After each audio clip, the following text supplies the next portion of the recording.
I had the longest trip of my life on the bus on Saturday. So I got on the bus. I was going to see Kate. We're taking her dad out for Father's Day. And then I get on the bus, and I'm just sitting there, and like I'm on my phone, and the dude in front of me has a huge, like, grocery-sized bag of celery. Like, raw celery. And he's just, like, out of his grocery bag, he's just pulling this raw celery out and munching down, you know, not even, like, washing it or anything like that. Sure, whatever, you know. Farmer, put away the DDT. I don't care about spots on my celery. Leave me the birds and the bees. But while he's munching down on this raw celery, his girlfriend's, like, going to town on his neck and, like, giving him a hickey. And he's just like...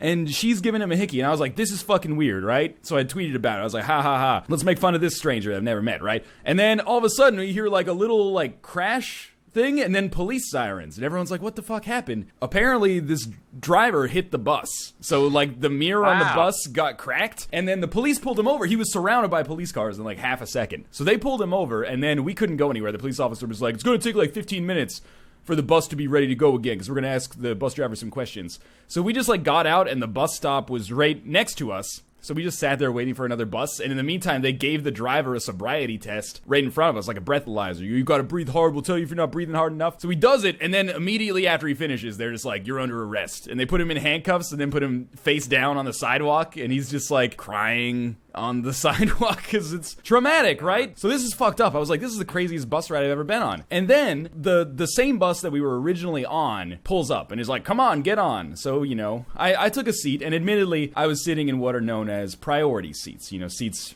reserved, not reserved, but, you know, for the elderly and physically disabled people. But there was nobody taking up these seats. Nobody at all. It was the last person on the bus. So I sat down in the seats, and then this guy from the back of the bus yells at me, and is like, you're not disabled, are you? And I'm like, excuse me? Like, I basically went, like, didn't I do for my subscribers? You get a new subscriber.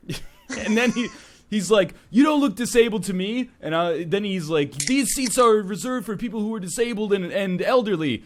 And I was like, I turn around, and normally I would just, like, hide like fucking crazy, but he's calling me out, so I was like, I'll get off or I'll move when they get off, and then I was like, I'm sorry, because I'm Canadian, and he did the ultimate Canadian faux pas, which is, like, he accused me of being impolite, which is, like, I'm not gonna stand for that shit. And then he thought about it for a second, and he's like, you're not sorry, you're selfish. And I was like, whoa, that's crazy, man. And then after, he called me a homosexual pejorative.